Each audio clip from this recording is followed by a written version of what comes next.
Good afternoon, everyone. I'm Neil Love from Research to Practice, and welcome to What Clinicians Want to Know About Toxicity Considerations Associated with BTK Inhibitors.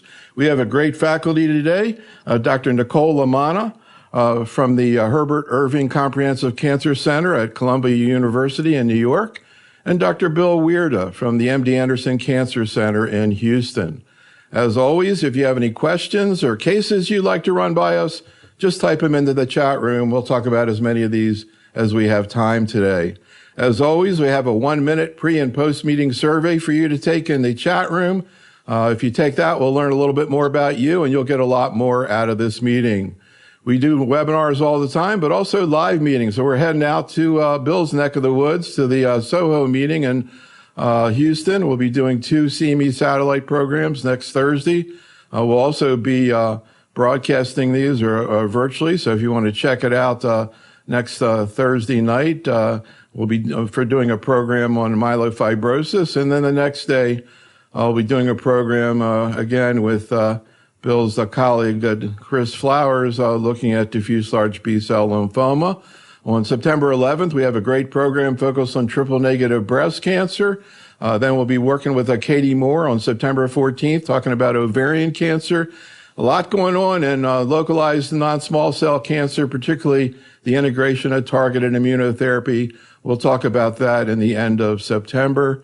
And then I'm really looking forward to this program on mantle cell that we're going to be doing on September 26th. And actually, I'm going to make a little comment about that because actually we know a lot of people end up listening to our programs. They like podcasts. If you are into that, check out our Oncology Today podcast series, including a recent program I did with Dr. Wang talking about mantle cell lymphoma.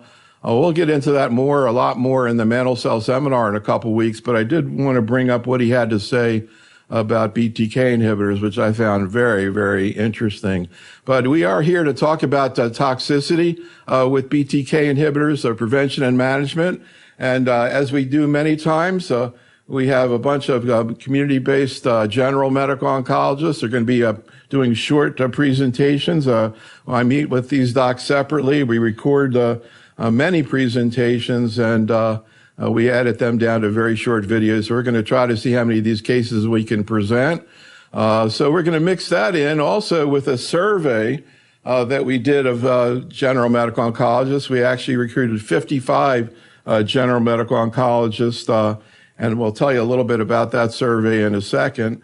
But first, I'm just kind of starting out because actually, as I was going through the cases with one of the docs, I realized that Dr. Bacow, who we've worked with many times presenting cases here from Boca Raton, we're in Miami, was actually one of Nicole's fellows. And in fact, a couple of these patients he sent back to you, Nicole. And so I thought we'd just I'm curious from both of you, just before we get started. You know, it's really amazing when you think about how these docs, he presented cases to me of ovarian cancer, bladder cancer, every part of oncology, very knowledgeable. What's it like for you to work with these docs and then see them go into practice, Nicole? No, it's great. I mean, obviously, man, if I could have kept Spencer, I would have. But certainly he is a Floridian at heart. And so all his family is down there, and now he's an independent doc, and now obviously not junior anymore and not a fellow. So he has a big practice and he's doing really well. But what's great is, having trained with me, I trust him empirically. I know that he knows the heme malignancies really well. And it's great because there's a lot of New Yorkers that go to Florida, and we have a lot of those snowbirds. So I send a lot of patients to Spencer. And so, it's a great, he's still got my cell phone. We text all the time, and it's nice to continue that relationship, and as he continues to build his practice, obviously not just in CLL, but other cancers as well. So he's doing really well, and it makes me feel old, but also really proud. Bill, any thoughts? It's really amazing when you think about the spectrum, and you think about all the fellows that are out there, not only in the United States and other countries that you've trained over the years. Any comments?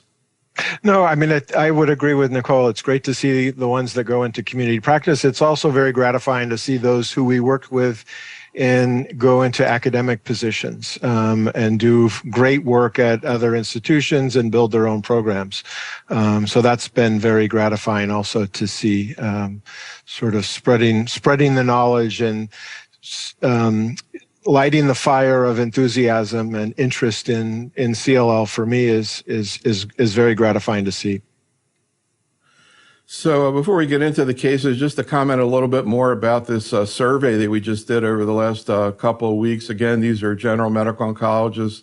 We were actually asking them about a bunch of hematologic cancers. And as I mentioned, we asked them to come up with 5 questions to ask you in this webinar. So I sat down with about 270 questions to try to figure out which ones to present. And actually, I was thinking that maybe I could use some kind of AI to sort of figure this out, but I couldn't. I should have asked Bill because he was explaining to me how I could have done that, but I didn't have any other way to do it than the more traditional way. And somebody reminded me, I didn't even remember what Max said. Probably, most of the people here don't even know who this is, but this sort of predated computers, this concept. And so I just had a little fun here and thinking about myself being the actual AI that's going to be presenting these questions. And I thought maybe we could just kind of start with just a couple of them, and then we'll get into the cases.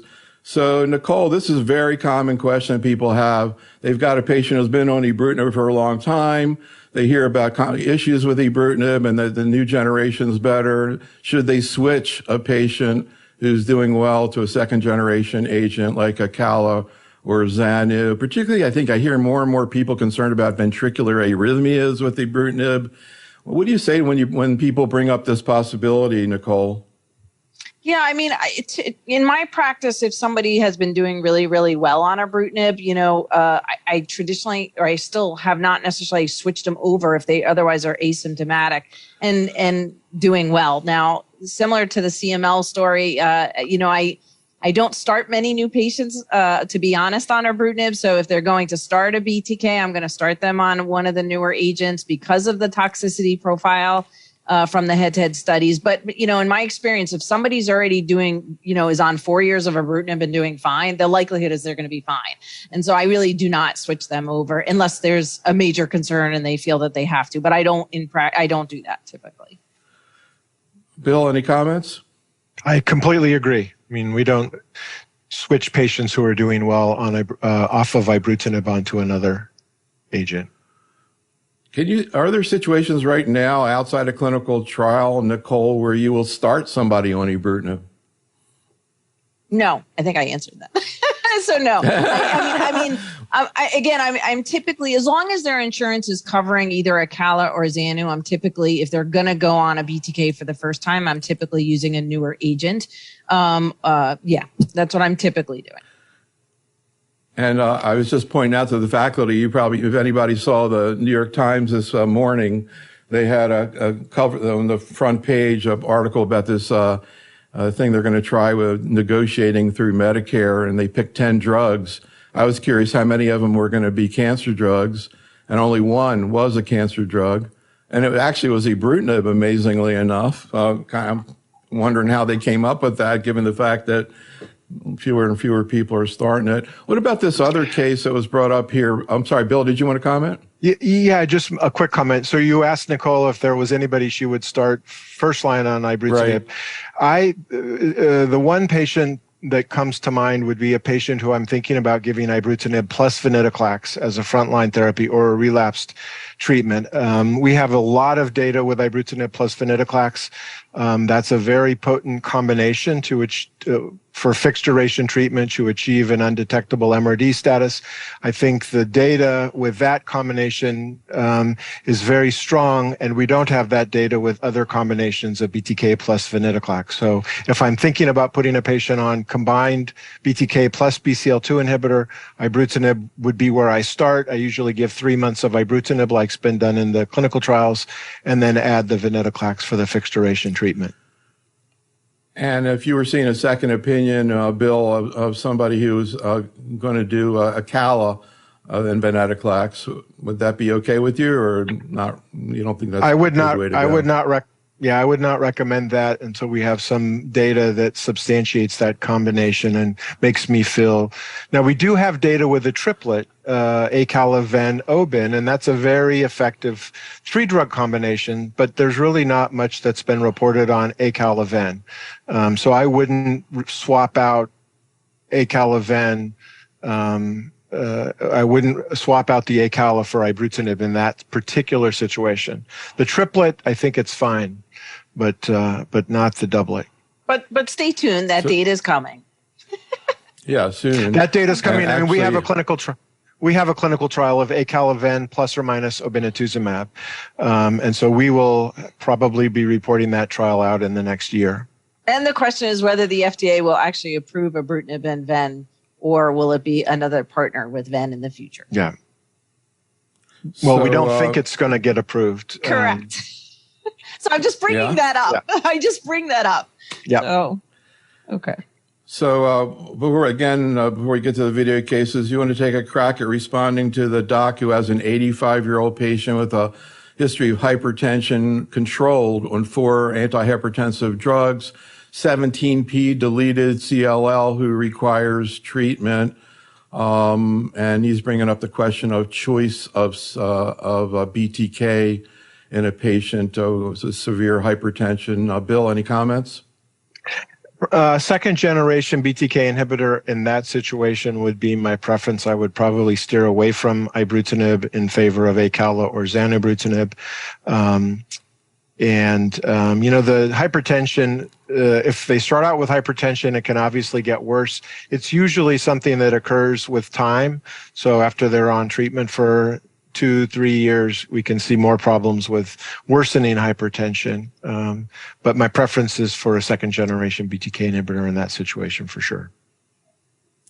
So let's get into the cases, and we're going to start out with Nicole's former fellow, Dr. Bacow, who actually, I think you saw this, or you've seen this patient, or she was actually one of your trials, or was on a trial through you. Spencer wrote patient, the trial. Oh, is that right? Wow, you didn't tell me that. So yeah, that was like interesting. Good fellow project there. Anyhow, the case really interesting because extensive cardiovascular morbidities. Actually, the patient got treated with venetoclax, and then it was MRD positive, still stopped. We're just going to get into the issue of the use of BTK in a patient like this, rather than all the details about this case, because I want you to hear the level of the type of cardiac issues you had. Here's Dr. Bacow. Significant carotid artery disease, peripheral vascular disease, coronary artery disease, and CLL. She was originally diagnosed in April of 2015. Ultimately, her white blood cell count went up. She developed more fatigue, and the decision was to treat her. Because she was an active cigarette smoker and drank a significant number of alcoholic beverages per day and had pretty significant peripheral arterial, carotid, and coronary disease, the decision was made to treat her with a venetoclax-based regimen. And she actually underwent a clinical trial, bendamustine and rituximab induction, followed by consolidation with venetoclax and rituximab. And she improved dramatically. She was found to be in a complete remission, essentially, but she had MRD positivity. She then moved to Florida. She had a TIA. She was found to have 100% right internal carotid artery stenosis. She was on aspirin and clopidogrel. Then her hemoglobin started to drift downward. Her white blood cells started to drift upward. She had a PET CT scan that showed diffuse lymphadenopathy above and below the diaphragm, but all the SUVs were less than 5. My question for the expert is, are there any absolute contraindications to starting a BTK inhibitor in a patient with CLL? And there are many patients out there with comorbidities, including atherosclerotic heart disease. What specifically about somebody's cardiovascular risk profile would exclude you from starting them on a BTK inhibitor? Are there any scoring calculators out there? So, Bill, I was just struck by how extensive the disease, the arterial disease that she has, and yet I wasn't sure I could really think of a reason not to use a BTK inhibitor at all. I know, what is your thought about using BTK inhibitors with people with a lot of atherosclerotic disease, Bill? So it makes me nervous. It seems like this patient's a little bit of a victim of her own lifestyle. That may have exacerbated many of her issues. But that said, people who are older in their 70s, 80s do have some underlying risk for cardiac events and cardiac toxicities associated with the BTK inhibitors. They do make us nervous. We do know from randomized trials that the risk for AFib and other significant cardiac events are lower for the second generation BTK inhibitors, that is acala and xanu versus ibrutinib.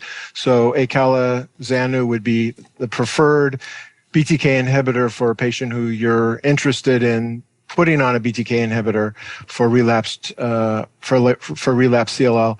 Now, Spencer didn't tell us how long this patient had been in remission, but if they had been in remission for several years, although she was MRD positive at the end of treatment, you could theoretically go back to venetoclax-based therapy potentially for this patient, just as a way to stretch out the time in target for a BCL2 inhibition and delay the need to expose her to BTK inhibitor and the risk for cardiac event. And oddly enough, that's exactly what happened, because when she moved to Florida, she did well for a while and then actually had a stroke, and all this stuff happened and her disease, also exploded. And I told, so when Dr. Baca and I talked about this patient, I said, Spencer, I think right now she just had a stroke and they just put her on all this stuff. It is not the good time to put her on a BTK. So it got re-challenged on venetoclax and she's doing really well. But she's, albeit young enough, right? She's still young. So do I suspect that at some point in time, she's going to need a BTK inhibitor? Absolutely. We have to think that, some of our younger patients are, they're not just going to see one agent. They're going to see both BTK and probably a ven-based therapy at some point if they're young enough and they're living longer now that patients are living longer with CLL. So there's no doubt, but it happened kind of at the time when she was having all of her cardiac and stroke and all this stuff was going on. And so we decided to avoid BTK at the time. And she got re-challenged. She was off of she was off of ven, I think, Bill, it was over 2 years. So it was like 2 or 3 years by now. Well, no, she started in 2015. Yeah. So it was a while. Definitely over 2, if not 3 or 4 years. She's been off of ven. So he decided to re-challenge her. We had a case presented at another conference, Bill. Again, another patient with terrible cardiac disease. I think internal ventricular pacemaker. And somebody brought up the issue of, a patient like that, would you consider, if you could, first-line pirtobrutinib? Any thoughts? Well, we have much less experience with pirtobrutinib than we do with the first and second generation covalent BTK inhibitors. We didn't appreciate the cardiac toxicity risk with ibrutinib, for example, for many years until we had been using it for a while. We had many patients who'd been on it for a significant amount of time, and that's when we started noticing, there's AFib that's occurring, and we're seeing more hypertension as patients have been on it for a longer period of time. The reported incidence of cardiac events in pirtobrutinib is low. However, the number of patients treated with pirtobrutinib so far and the exposure duration is limited. And I think we just need to watch that closely to determine what the true risk for cardiac events is with pirtobrutinib with time. So I'm going to bring in another related case. Dr. Brenner actually is Spencer's partner, and they both are like case presenting machines. They can present cases all day long of every case, any kind of cancer. They come up with 50 different questions. But my, internal AI, when I read these 270 questions, was cardiac issues was the number one issue that these docs have one way or the other. And this probably was the most common issue that was brought up by the docs, the scenario that Dr. Brenner is going to present. The 77-year-old male who I diagnosed with chronic lymphocytic leukemia in 2013, significant cytopenias due to bone marrow involvement as well as fairly bulky lymphadenopathy. He did have an 11q deletion. At that time, we treated him with bendamustine with a complete response.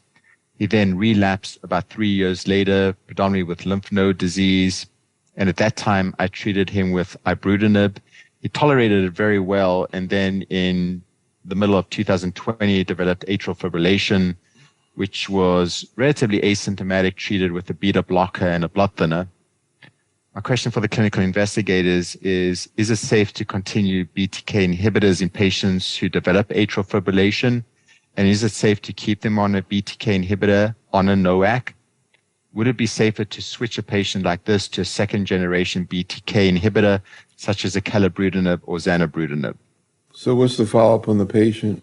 So I just elected him to leave him on ibrutinib because he otherwise tolerated it very well, and he's been fine. He has rate-controlled atrial fibrillation. He's asymptomatic. He's on his NOAC with no bleeding issues. So I've just left him alone. He's in a complete remission on ibrutinib. So, Nicole, any thoughts? And again, we already have a question in the chat room. Dilla bringing up the issue of sudden death with ibrutinib. Are you looking for an excuse or a reason to get off of ibrutinib because of that? And basically, how do you approach a patient who develops AFib on a BTK inhibitor? Yeah, absolutely. I mean, obviously, this is one of the more serious of the side effects when we talk about the cardiovascular side effects with the BTK inhibitors. Before we had acalabrutinib and zanubrutinib, there's no doubt that we would maintain it as long as the patient was willing to, and they didn't have uncontrolled congestive heart failure or something like that due to the AFib. If they were willing to maintain the BTK inhibitor, while obviously, oftentimes I immediately would hold. Typically in the acute phase, I would hold the BTK, let their AFib either, if we can convert them back or get them under cardiac care, and then we have the discussion. And either the patients would, depending upon part of this, to be fair, part of this depends on what their prior therapies were for their disease, because some of them really needed the BTK. Now we have VEN, so there's that open question. But prior to that, we would co-manage, and that's what we would do. Now, right now, there are some of our patients who would say, hey, if I revert back to normal sinus rhythm, I don't want to go back on a BTK, or maybe not go back on ibrutinib because I don't want to necessarily have to be maintained on cardiac medication and anticoagulation if there are other options. So this is a discussion. Our discussions with CLL patients are getting longer because of our options. Not a bad thing. But to be fair, you can co-manage. I prefer them not to be on warfarin only because warfarin, the initial trials with ibrutinib excluded warfarin due to early subdurals and CNS hemorrhage. Although, we'll still counsel patients that if they're going to be on any anticoagulation, they'll still have an increased risk of bleeding and bruising no matter what BTK you're going to use. So they need to be aware of that. But you can co-manage atrial fibrillation and a BTK inhibitor. Now, the option now also becomes, can you switch them if they're on ibrutinib to either acala or zanu? And you can. I think since I haven't been giving much ibrutinib now, they're already on either acala or zanu, and I would just keep them on it if they're willing to stay on with AFib. But you certainly could switch them. But it's still a risk. It doesn't mean that they can't have AFib again. But co-management would be the answer if they don't want to switch. Bill, anything you want to add to that?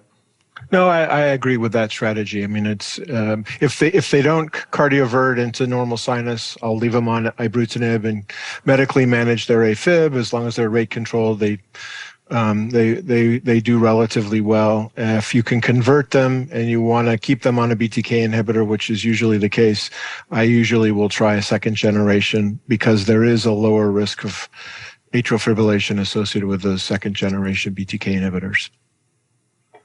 So Nicole, Abdul in the chat room has a patient who's asymptomatic but has 90% marrow involvement, does not fulfill clinical criteria for treatment at this point. He thinks he's going to need treatment soon, but right now doesn't need treatment. But he's saying, with the availability of BTK inhibitors, are there situations where you would sort of stretch the traditional bar to treat CLL, Nicole? Including I still 17P. Oh, that's a different question. We could talk all day. I added that on to his. Yeah, okay. That was very smart of you. I think that, I'll still meet, I'm still waiting the traditional criteria by the IWCLL indications for treatment. I will still wait to treat somebody. There are some early intervention studies looking at, whether or not for patients with high-risk disease, should be treated earlier to see if it impacts their progression-free survival, overall survival. So stay tuned for those studies. But I won't treat them early outside of a clinical trial, if they don't otherwise meet indication for treatment. Now, obviously, For the high risk individuals, this is tricky because, we're hoping that as our therapies get better, we've already known that with BTK inhibitors and ven-based therapy, there's no doubt our high-risk players have become better players and are doing well. The question for those individuals is intervening earlier. Will that change other issues in the long run for them? Because we know that ultimately, they're even with the newer drugs, they're going to lose their response. And will earlier intervention, change that or even prevent things like Richter's? So I think those are unanswered questions. But I wouldn't, if the patient has a packed marrow, but their counts are fine and they're asymptomatic and doing well, I would still, my answer would still be to wait until they need treatment outside, again, of a clinical trial scenario. Bill, anything you want to add to that? You were telling me that you saw a patient, I think today, who you've been following for a long time with a white count of 300,000 and just required treatment. I think there is a trial looking at treating high-risk patients with BTK when they're asymptomatic. But any situations right now where you do treat these patients when they're asymptomatic outside that trial? So when I see patients as new patients, I'll get their prognostic factors. And so I have a good understanding of what their disease, the complex of their, or complexity of their disease is. Do they have FISH abnormalities? Do they have a mutated or an unmutated immunoglobulin gene? Many of those things, like an unmutated immunoglobulin gene, will usually correlate with eventually needing treatment. I think the one thing that you want to do is avoid treating patients who could otherwise be monitored with observation for many years. In my practice, I will monitor patients if they don't have a formal indication for treatment, but I can tell the train's coming. I can see the train coming down the track. Maybe they don't have drenching night sweats that happen more than once a week. Maybe they don't have a hemoglobin of 11, but it's coming.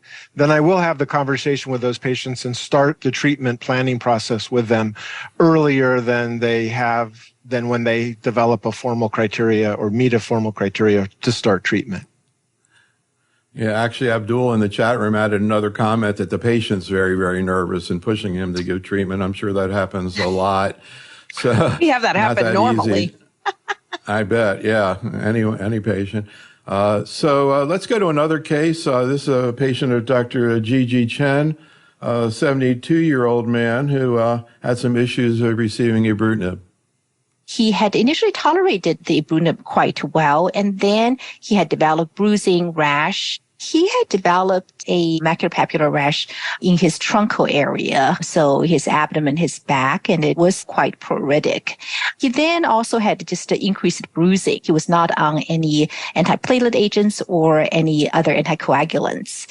So we had done a workup for the bruising, which was pretty unrevealing. The bruising would be kind of ecchymosis, in his abdominal area, in his truncal area, in his back. What's the follow-up? So we actually had to dose reduce ibrutinib to actually about half of the dosing to see if that had improved his symptoms. He still had ongoing, a wax and waning in the rash. He did not have significant hematoma, or life-threatening bleeding. He didn't feel better on the lower dose of the ibrutinib, actually opted to go back to the full dose. So, Bill, any thoughts about this case? The bruising is very common. We see that with all of these agents, including with pirtobrutinib. We see it with ibrutinib, we see it with Acala, with Xanu, and with pirtobrutinib. So that, in my view, is an in-class, even among the covalent and the non-covalent available BTK inhibitors, side effect or toxicity that we see. I have successfully been able to manage that with dose reduction. The rash we also see more with ibrutinib than with the others in my own experience. That one's a little bit harder to manage with dose reduction, and that one will be sometimes a reason why I switch them to a second generation from ibrutinib, would be the rash. But the bruising doesn't go away when you switch to other BTK inhibitors in my own experience. And actually, Nicole, you can see here on these questions, we had a case very similar to that, asking whether you see cross tolerance in terms of dermatologic issues with other BTK inhibitors. Any thoughts about this case, Nicole? Yeah, I agree with Bill. So for a rash, I will absolutely try to re-challenge on either a Acala or Xanu. But Bill is correct. The bruising issue actually comes up with all of them. So it's not necessarily that switching that you can try, but it's not, in my experience, the hematomas and the bruising is pretty equal amongst the covalent BTKs. So that necessarily may not change. But for other rash mediated issues, yes, I do think that if you don't have a serious adverse event and they're otherwise, drawing very good efficacy from the class, it's nice to try to re-challenge them on an alternative BTK. So at least then you could extend the efficacy. Obviously, if it doesn't work, then you're going to be switching. You're going to be switching class. So, Bill, I'll pick up a couple of questions here from the survey. BTK use in people who've had a CVA. If it's an ischemic CVA, I'm not reluctant to give a BTK inhibitor. If it's a hemorrhagic stroke, I stay away from BTK inhibitors. I see Nicole shaking her head. Nicole, how about this other? I've never heard of visual impairment. Maybe it's just a coincidence, but this doc has 2 patients with visual impairments on ibrutinib. Is that for real? Yeah, so I mean, we have to remember that this they can give immune-mediated itises, so pneumonitis and optic neuritis and visual issues, so vascular issues. So one is you absolutely want to send them to an ophthalmologist to take a look. They may need eye drops and steroids, and then you may have to stop the therapy or switch therapies. So it just depends on what's going on. But there are eye related issues, iritis and other issues that might need further evaluation and consideration. So it does happen with ibrutinib. Absolutely. A question from Hassan in the chat room, Bill, is the mechanism of the bruising platelet dysfunction? Yes, it's inhibition of platelet aggregation. It inhibits the ability for platelets to aggregate. So we've talked a little bit about dose reduction. I want you to hear this next case of an elderly patient, an 88-year-old man of Dr. K.S. Kumar, who was having cytopenias on acalabrutinib, mainly a thrombocytopenia. Here's Dr. Kumar. Oh, this is my favorite case. 88-year-old gentleman, chronic lymphatic leukemia, B-cell, diagnosed in 1994, went on surveillance till 2017. Started on ibrutinib due to progressive disease, B symptoms, lymphadenopathy, increasing white count. Ibrutinib was discontinued because he had recurrent pneumonia and sepsis. Then he transferred to me. His spleen started to rapidly increase. Platelet count dropped to 72,000. White count went up to 73. So I started him on acalabrutinib, 100 milligram twice a day. He had difficulty tolerating it. So I reduced the dose to 100 milligrams daily. Then I went to every other day. Now he takes 3 per week, every other week, with excellent control of his counts, and spleen size is normal. It's not palpable. And it used to be 20 centimeters in size. Question, what's the lowest effective dose of acalabrutinib? It is said there will be a rebound if we stop the acalabrutinib. What's the time period that occurs if one stops the acalabrutinib? You said that when he started the acalabrutinib, he had difficulty tolerating it. What kind of problems? The counts will just bottom out. His platelet will go to 38,000. So it's mostly platelet problem. So, I saw you both sort of chuckle when you heard him bring up the issue, what's the lowest dose? Bill, any thoughts about this case? The art of oncology, any thoughts? So it's an interesting case. It illustrates to me the fact that we don't really have the optimal dose necessarily of the BTK inhibitors. That is the most effective and the best tolerated. We have active doses. And so for acalabrutinib, the active dose that was tested in clinical trials is 100 milligrams BID, but I also have had to dose reduce patients for various reasons. My opinion is that the most effective dose is the dose that works. So if you go down to dosing this patient or any patient to a few times a week and their disease is controlled and they're continuing to have a response, then that for that patient is a reasonable dose. He asked about rebound. I would not anticipate seeing a rebound effect potentially for this patient. I assume the comment about rebound is this phenomena that we see where the disease will rapidly grow when you take them off a BTK inhibitor. You see that in patients who are progressing while on the BTK inhibitor. So if the right count's rising, the lymph nodes are growing, they're still on the BTK inhibitor, you stop it, their disease can rebound or rapidly grow. If this patient had evidence of growth of their disease, I would try to creep up on the dose or go up on the dose to gain better control of the disease if that were the case. So I might go to 100 milligrams daily or go up to the standard dose. Do you taper people off, the BTK inhibitor in that situation if they're progressing? No. Interesting. I don't. No. But that's really a great insight. I never thought about that. Really interesting. We have a trial that's fixed duration BTK plus CD20 antibody. So the question is, can you give a patient fixed duration BTK inhibitor with an expectation that you're not doing harm, you're not selecting for resistant disease, and you can retreat if the disease returns and progresses? So we have two trials. One was Xanu plus rituximab, another with Acala plus obinutuzumab. 2 years of BTK inhibitor, 6 cycles of CD20 antibody, and the goal is to see if we can re-challenge and if there's clonal evolution among those patients when they progress. So, Nicole, another question from Abdul. I haven't seen Abdul in the chat room. He's putting in a lot of good questions here, asking about the issue of the bump in white count that you see in CLL, people who get BTK. He has a patient on Xanu after 6 weeks, the blood white count still 50 and 60,000.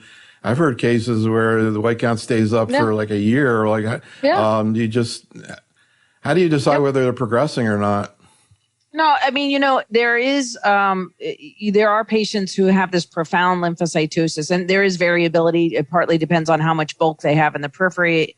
And as you just noted, some patients can have an elevated white count, even at a year time point, albeit usually they're coming down, but they may still have an elevated white count. It's unusual that they would be progressing. I think the concern would be if they're having cytopenias or there are nodes growing, as well as that they have their persistent lymphocytosis. I think that would be a tip-off that there's something awry, because now all of a sudden somebody is looking like they're truly progressing versus just having the lymphocytosis that often occurs from the redistribution from the organ involvement into the peripheral blood. So don't panic if the white count is still elevated. I oftentimes would used to see physicians kind of repeating their flow cytometry over and over again. And I'm like, it's not going to change. Give it time. It's okay.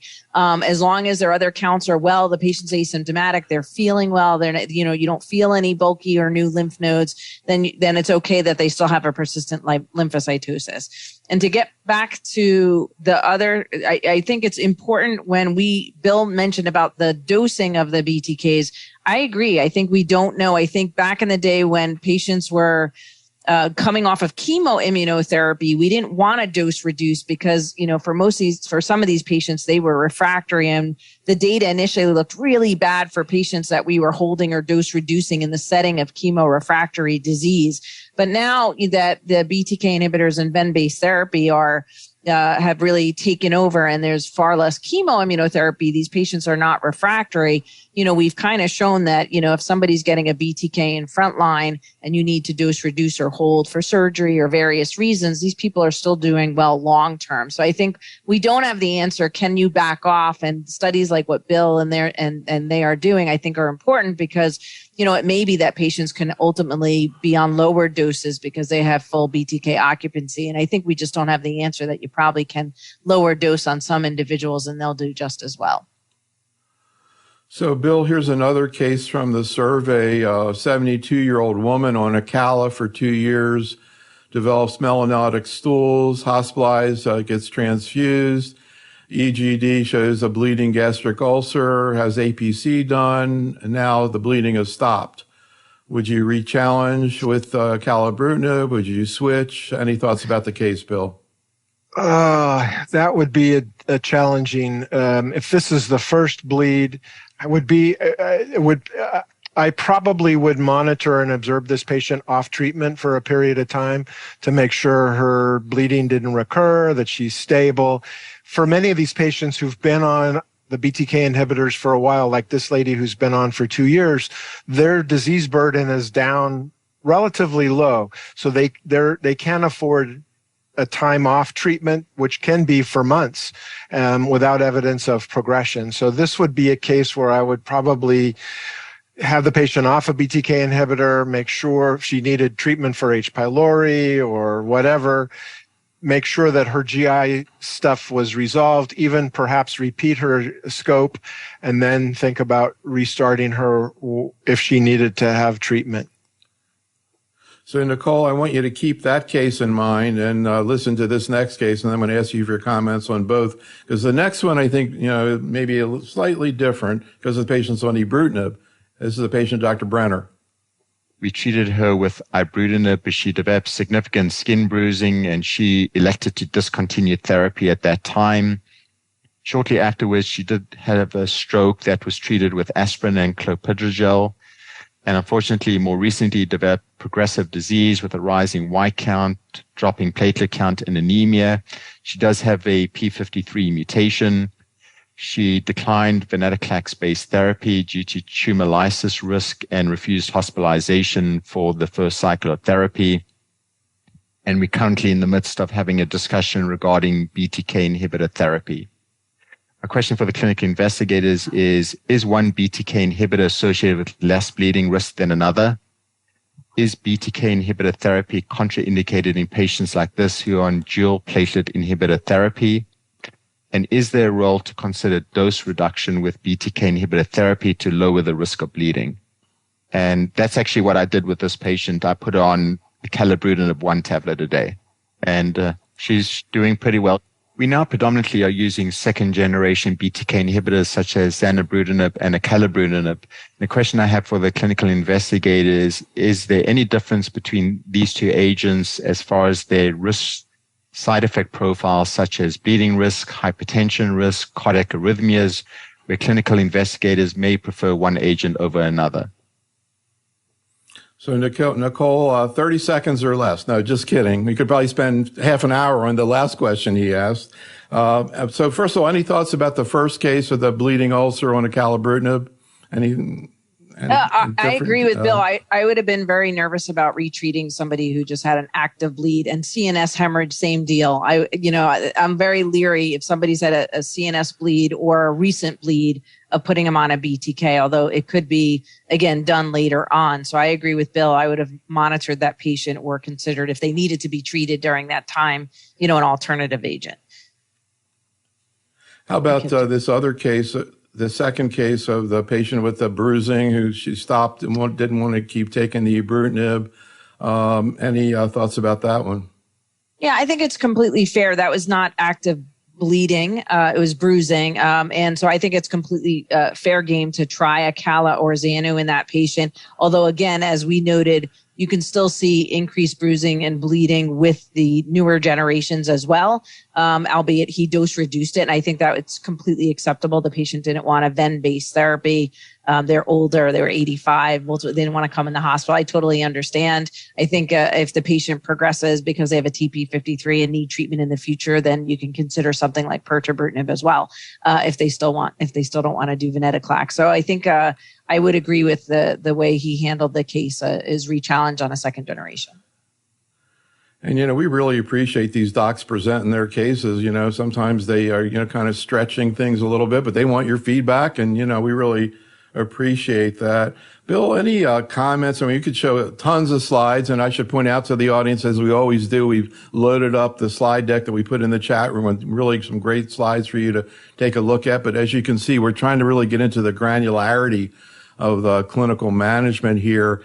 And, that question that he brought up, Bill, about obviously we don't have direct comparison of acala and xanu in terms of side effects. For that matter, pirtobrutinib is also an issue.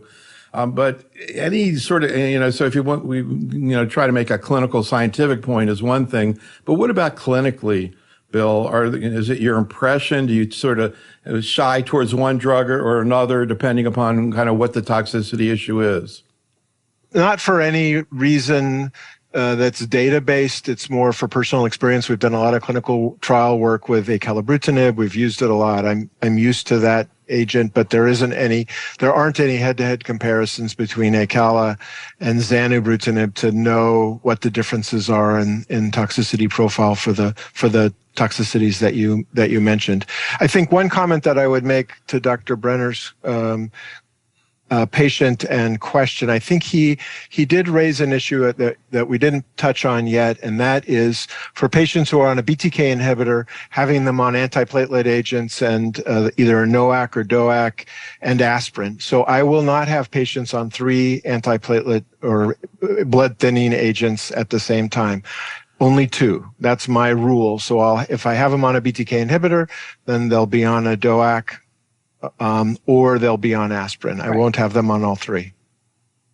Nicole, again, any sort of clinical leanings that you have? We had a lot of questions of people had, I guess indirectly, it looked like there was maybe more hypertension with Xanu than acala. Any preferences in any of these scenarios? Yeah, I mean, I use both of them fairly commonly and on some of the clinical trials. I think that we, again, don't have head-to-head with acala or Xanu directly. So, I try not to really pick one over the other per se. Some of that might be driven by insurances if they're not on a clinical trial.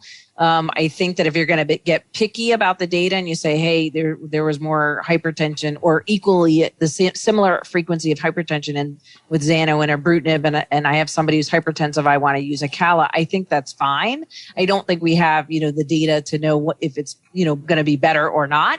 But I think that's completely reasonable to look at the data and sort of try to extrapolate in that fashion. I think the bigger issues are that we know that the cardiac frequency of major cardiac toxicities is less with the newer generations. And so I think that's what my main point of starting a second generation versus ibrutinib at this point for newer patients. Otherwise, I try to educate the patients about all these toxicities. And if it's not a serious adverse event, I will try to switch within the class. If I think it's something minor, I will either dose reduce or try an alternative covalent BTK to extend it. If it's not like a CNS hemorrhage or active bleeding or something of that nature. And I agree with Bill, if they're on multiple antiplatelet coagulation, I'll try to talk to the cardiologist and see how we can manage that so they're knowing the increased bleeding risk regardless. So, of course, BTK inhibitors are an important part, an increasing important part of therapy of mantle cell lymphoma. Most of the cases that we got, and all the ones we've heard up to now, are CLL, although I'm about to present a case that Spencer had of a mantle cell patient. But just to alert the audience, I mentioned earlier that we're going to do this mantle cell webinar in a couple weeks. But about 2 weeks ago, I did a program that's, I think it's already out now, an audio program, the one I referred to in the introduction with Dr. Wang, who's Bill's colleague at MD Anderson, focuses completely on mantle cell. And Bill, I know you two are kind of siloed, or he has his mantle cell department and you're over in CLL, but he really shocked me, and we're going to talk about this in the mantle cell webinar, but he right now, outside of clinical trials, using BTK up front. And just to get the audience interested to tune in a couple weeks, in older patients, he's using acala rituximab. And in younger patients, he's using acala rituximab plus venetoclax in some situations. This is the window 2 strategy, which is a trial that was done that they piloted there. And then in some patients, will use high-dose Ara-C after that, I guess, select higher risk patient. And at the end of that, I was thinking to myself, I remember when I talked to your colleague, Dr. Hagop Kantarjian, about 10 years ago, he said, I think that CLL is going to become the new CML. And obviously that's pretty much what happened. It's starting to look to me like maybe mantle cell is going to become the next CLL, because I'm hearing a lot more about not only BTK, but also venetoclax. So we'll see where that heads. And again, check it out in a couple of weeks. All right, here's Dr. Bakow's case and also Dr. Chotsky actually had a patient, we did not presenting, but a very traumatic experience that she had when ibrutinib first came out. She had a patient die of a CNS hemorrhage, and she had some questions related to that. That was CLL, but here's Dr. Bakow with his 83-year-old man with mantle cell. This is an 83-year-old man with a history of mantle cell lymphoma. He presented with unintentional weight loss and a sore throat. He was found to have lymphadenopathy. He had 6 cycles of bendamustine and rituximab, followed by rituximab maintenance. He had some progression in 2017. He started ibrutinib and had good disease control for approximately 2 years, but this was complicated by a GI bleed with syncope and also had a traumatic head injury resulting in a subdural hematoma. And treatment was held at that point. In October 2020, a bone marrow aspiration and biopsy showed extensive bone marrow replacement, greater than 90% with mantle cell lymphoma. He was started on acalabrutinib, 100 milligrams twice daily. My questions right now for the experts are, how do you manage life-threatening bleeding in patients with mantle cell lymphoma on BTK inhibitors?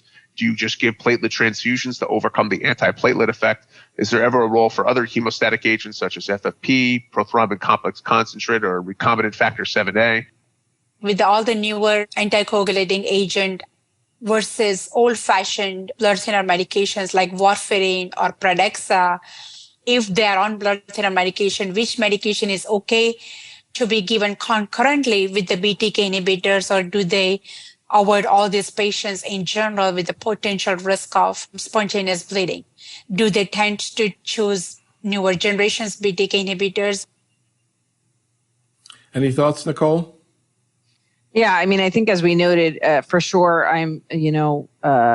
if somebody's got a major bleed, we're all going to be very leery about re-challenging them, at least in the short term, on a BTK inhibitor, just because of the concern for a re-bleed. I think in the one that case that we had before with the GI issue, sort of having them rescoped, did the ulcers heal? Is that somebody then who could be re-challenged later? I think that's more doable. CNS hemorrhage is a different beast. I think that, I think I would be very leery about putting somebody in the short term on a BTK inhibitor, and would look for an alternative strategy if possible because of the concern. And then when we talked about the different anticoagulation agents, again, I think that most of us, it's not to say I've never had somebody on a BTK and warfarin. It's just something I usually don't like to do unless there's no other option. But I would try to, if they can switch to non-warfarin anticoagulant, again, what Bill had noted about sort of depending upon how many antiplatelet agent, anticoagulant, and an aspirin, can we reduce that to just 2 agents? Sort of working with the cardiologists to see whether or not there's alternatives so you can mitigate or try to reduce bleeding risk. Now, Dr. Bakow had mentioned about, can you give platelets and other agents to try to help with the clotting ability? And I think, I have not done that. I think if the patient is thrombocytopenic, that's a different issue. So depending upon the circumstances, if there's bone marrow involvement, is there something else I can do because of that? Are they thrombocytopenic that I can do an antibody into the mix and try to help their platelet count? In addition, if obviously somebody has active aggressive bleeding or issues, am I giving them transfusions or putting them on an Yes. It depends, I think, on the circumstance, but traditionally I'm not front loading and giving people, platelet transfusions or factor replacement just to try to mitigate, while I'm putting somebody on a BTK.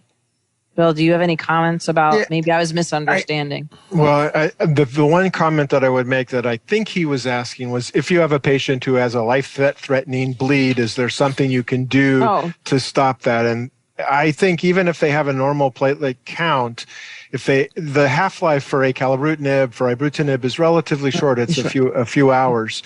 So you can, and the bleeding risk comes with inhibition of platelet aggregation.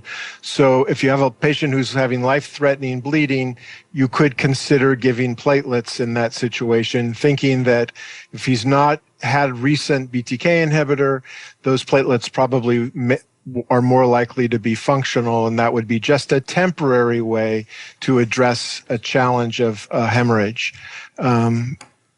I think that's what his question related to.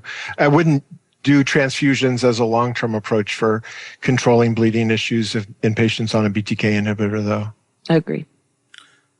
So, Nicole, I was just thinking maybe for our next program, you think we ought to move like more into a Jeopardy format here? We can go like, bleeding for 800 or, something like that. Anyhow, someday I hope we can do something like that, but, I don't want to stretch it too far. All right, a couple more sort of related to bleeding. We'll just rapid fire here. Start with you, Bill. I'm going at the bottom now. CLL patient with ACALA requiring emergent major surgery. Recommendations. Stay off the BTK inhibitor for 7 days after surgery. Don't worry about the fact that they took their BTK inhibitor this morning. There's nothing you can do about that. If they have excessive bleeding in the OR, you could, like I mentioned a few minutes ago, consider giving platelets during surgery. But they should stay off of it for a week after major surgery. So, Nicole, somebody says, should I hold BTK therapy for my patient undergoing knee replacement? It will be on enoxaparin for 4 weeks after, has high bleeding risks. Should he hold the ACALA? Yeah, I will typically vary how long to hold the BTK depending upon the severity of the surgery. So I would hold for at least 5 days, 3 to 5 days for the knee replacement prior to.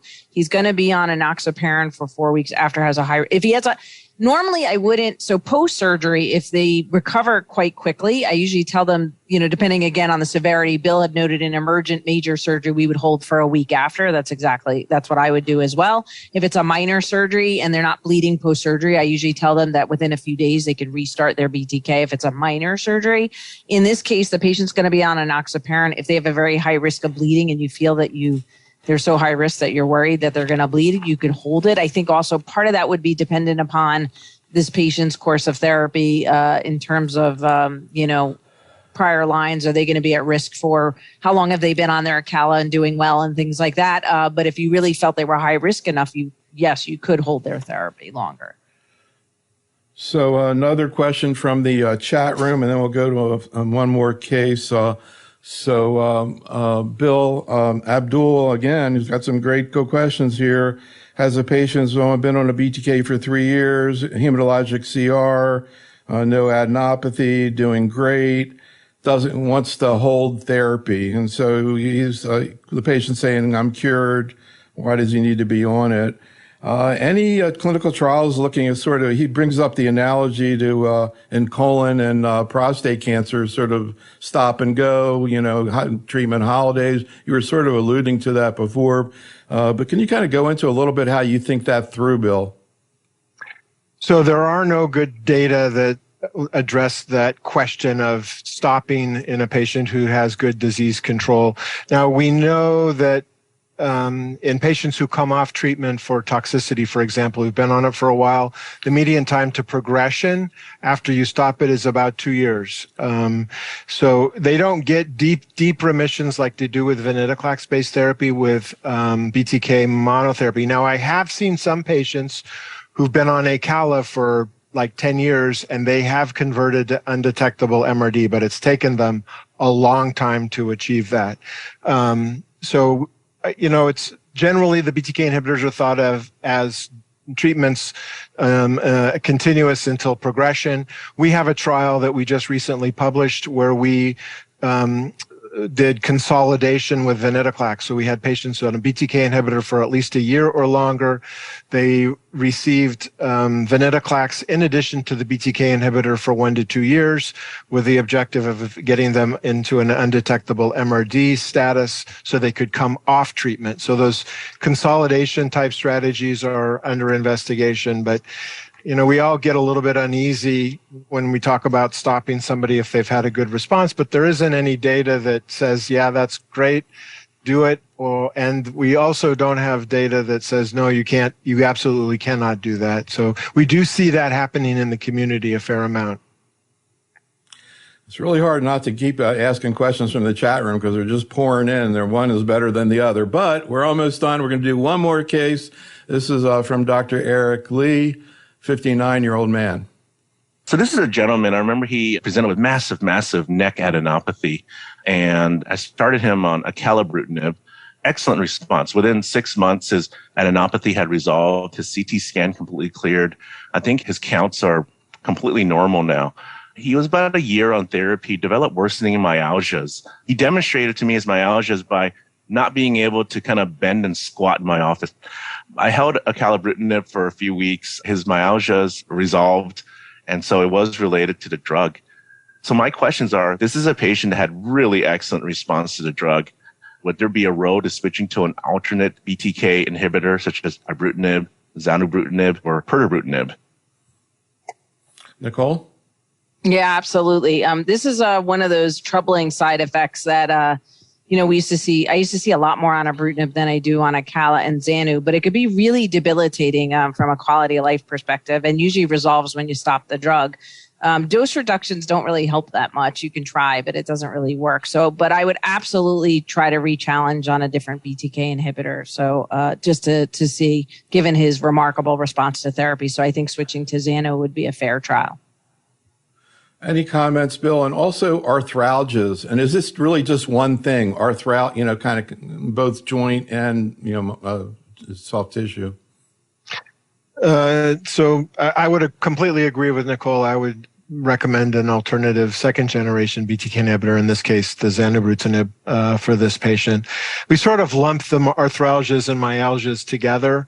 And, it's hard to separate them in terms of, even when we talk to the patients, they are oftentimes not real specific about, well, I just have these aches and pains, and yeah, they're my joints, and yeah, sometimes it's my muscle. I think it's drug related, and whether it's arthralgias or myalgias, it's drug related, and it does improve when you get patients off the drug.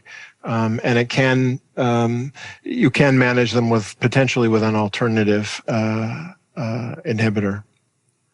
All right, and one more question from the chat room in Nicole. Navneet wants to know how you manage neutropenia in patients on long-term acalabrutinib. Yeah, so, the recommendations are to stop and hold the therapy. I got to tell you, Bill, I don't do that. So I typically will, if somebody's got persistent neutropenia, I'm going to give them some growth factor to maintain drug and dose reduce if needed. So, it's much more common to see neutropenia. You can see neutropenia with all the BTKs, more common to see it with zanubrutinib. It's more myelosuppressive than the others. But particularly when I'm starting the drug and patients need the therapy, I'm actually going to support them through it rather than holding therapy, waiting for the neutropenia to resolve and then start them up again. But persistent neutropenia, I'll dose reduce. And of course, if somebody is persistently neutropenic despite me dose reducing or growth factor support, then oftentimes I might actually do a bone marrow to see what's going on, to find out is there something else I'm missing? Are they truly MRD negative at this point? Is it just drug induced? So that's typically my management, is I'll support through and dose reduction accordingly. So Nicole and Bill, thank you so much for working with us today. I think we could go on another hour and still not even get through this topic. Audience, thank you for attending. Come on back next week. If you're not going to be in Houston, to join us at the Soho meeting. Join us online for our Thursday night, our myelofibrosis, and Friday diffuse large B cell. Be safe, stay well, and have a great night. Thanks so much, Nicole. Thanks, Bill. Thank you for having us. Yeah.